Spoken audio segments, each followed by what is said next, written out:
Welcome back to the channel. It's awesome that you're tuning in, because in this video we are going to take a close look at the RG505. I'm a little bit late to the party, but that doesn't spoil the fun. The reason I wanted to check it out here on the channel, because this thing has a quite interesting, let's say, specifications list. We're also going to take a close look later.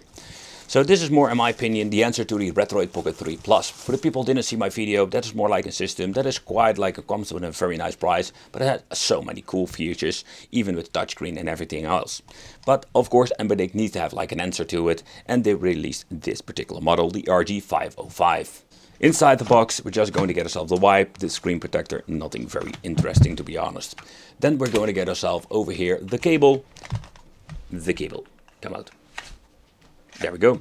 It's just your typical Type-C cable, also nothing special. Another thing you need to take consideration is that we're having, so we don't have like a charger itself. That is something you need to buy yourself separately.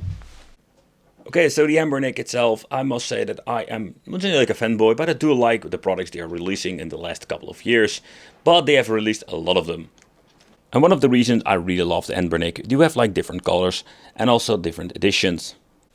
But what I also like about this device is the button configuration. I'm just going to be honest, like I don't use the analog stick that much. I'm more like a D-pad gamer, and I'm very pleased for what I see and also what I feel.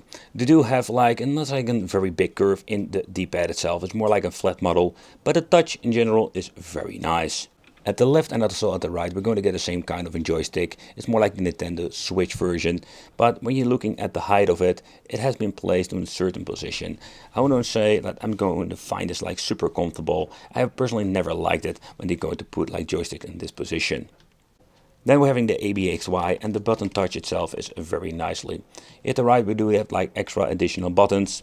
At the top we're going to get ourselves the shoulder buttons. They're going to have like the USB out.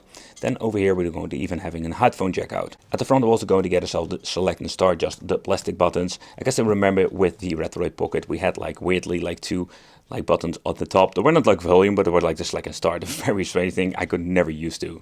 But holding the handheld, one of the things that you can see already is like you have like different levels when it comes to the shoulder buttons.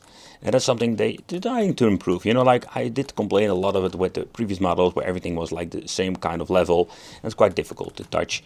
Okay, here we're having like the left, the volume control. And the volume control, I must say that there's a little bit of an, like say, different level on it.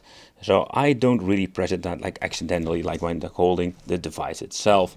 So that's not going to be a problem. We have one SD card slot. They still call it TF card, I don't know why. But they have like the TF card slot, two speakers, and they sound kind of nice.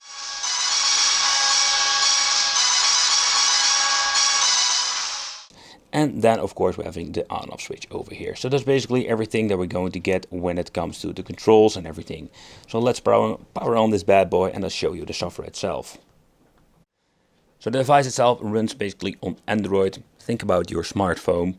But when it comes to the Android part, we do have some limitation over there. Beside that, what we're going to get is also a very cool like extra front end that is specially made by Anbernic. They give you like a different like experience, like when it comes to, let's say, the previous models they've released. The Anbenic RG505 comes with a 4.95 inch display with a resolution of 960 by 544. It's an IPS panel. Then it of course comes with a Unisoc Tiger T618. It has like 4 GB of freaking RAM. So when you're looking at the overall specification list, it's quite nice and it's a big improvement of all the other models. So basically we can talk about specifications all day, but this is actually what we're going to get. I hope the camera picks it up. We do have like a very reflective front screen. You can see even when recording it's going to be quite difficult.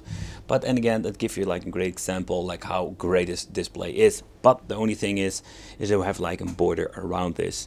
Pressing the side button, by the way, over here brings you back to the Android part. In the Android, there's nothing much basically you can do in here, just like adding your account and just maybe play some games. I just mainly want to focus on emulation part, and with the emulation you can see like all of the applications have been pre-installed. Pressing the button over here will give you the option to launch the launcher, and with this you have like a way easier way to navigate through your games. Gives it like a complete system. But what is compatibility? when it comes to this handheld. It's quite simple. Here we're going to see like we do have like a lot of systems that plays, and also PlayStation Portable. We have way better performance now than we have like previous models. I think when you're looking at the previous handhelds, and yeah, maybe you're already owning one of them, like it's not like a big upgrade in my opinion. It has like a very nice specification list, maybe a little bit better display than you're having of the one of the handhelds you're having now, and I think the biggest, say, positive side that we can actually play some PlayStation Portable.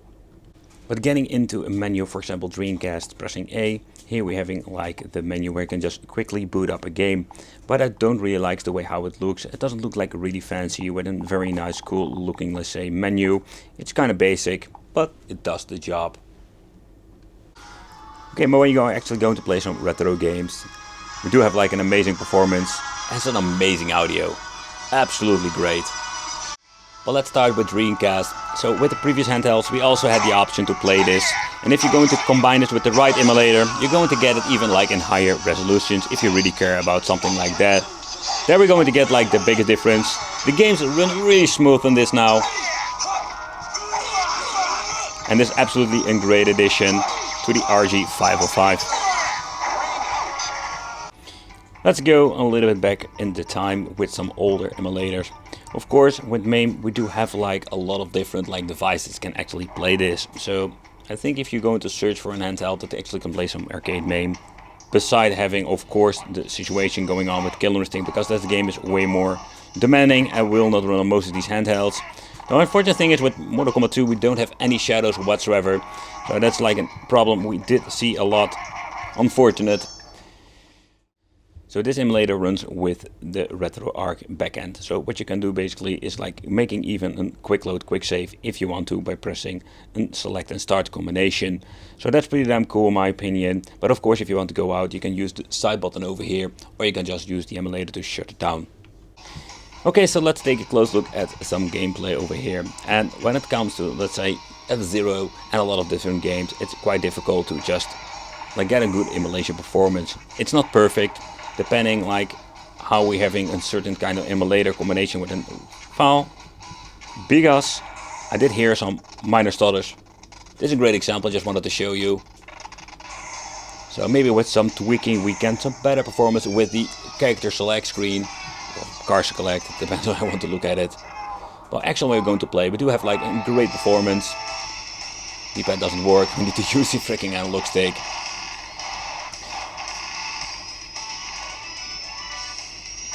I wouldn't be surprised that not every single game runs perfectly, but we do have some okay performance, better I've seen before. If you're interested in PlayStation 1, there are so many different ways to play these games nowadays. That is something you need to take consideration. If you want to play on higher resolutions, yeah, we do maybe have a little bit of a better chance with these handhelds, but we just have to like need some more power. But again, it runs pretty damn good on native resolution. No problem whatsoever. Let's go.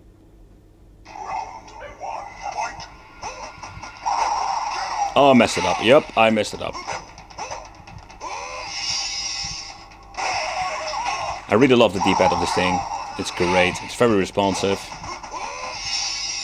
So one of the systems I really love to play on the go is Game Boy Advance.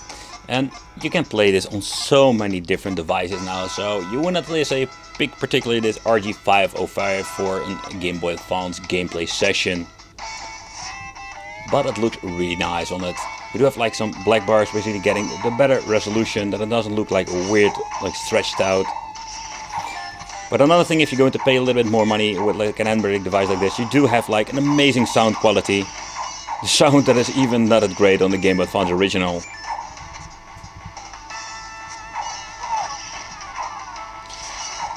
Both of the D-pad and the joystick have been configured, so if you want to play both ways, that is possible. Already mentioned, I'm a D-pad guy, so let's try the D-pad. When getting into the PlayStation Portable emulator, the PPSSPP, so basically what you can do is like mess around with it a little bit more. Take consideration this thing is not powerful enough to get like the highest settings out there. So frame skipping have been set to off, where like the previous always need to set basically have like frame skip enabled. So the thing is what we need to do, like we're having 2 times like resolution, but the thing is we do have some speed hacks enabled, otherwise we do get some slowdowns. So that's basically the thing that we're going to do. The backend will will be, like I say, running on Vulkan. So that's the settings that we're going to do. The only thing I need to do is like set the controls that the on-screen touch controls are not visible. And let's get into some God of War.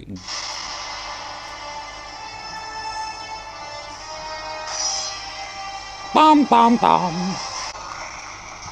So time for some God of War, people, and just check out what are we going to get. Oh man, shut down the lighting a little bit so we have better visuals.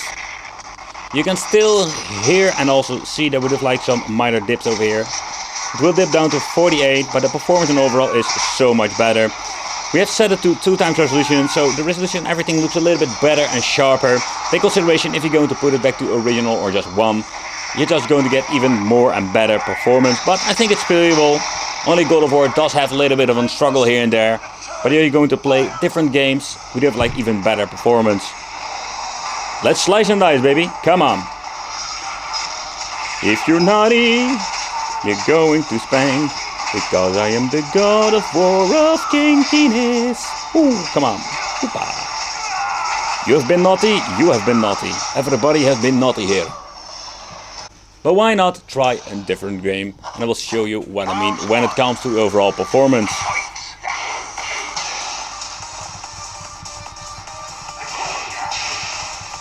Where we have like some, let's say, quite a big dip downs when it comes to God of War.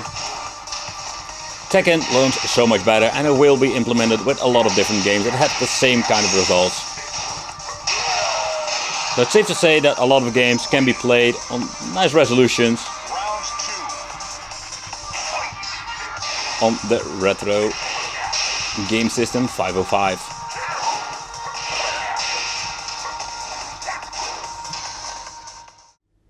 So the conclusion is quite simple, is that this device absolutely is great in many different ways. So they should do something like this just the first time or the second time they release in handheld. Beautiful audio and great display, despite having a small black border. I find it not really annoying. Great playing D-pad. Nice shoulder button configuration. It doesn't have like a very easy like HDMI TV out option, so that's the only thing I was missing. But the configuration in combination with, let's say, the clunky, let's say, front end, it seems to be working all fine. You need to mess around with the settings here and there, but beside that, it is quite a nice, interesting piece of technology. Let me know what you think of the RG505. Thanks for watching, and it will be great to see you in the next video.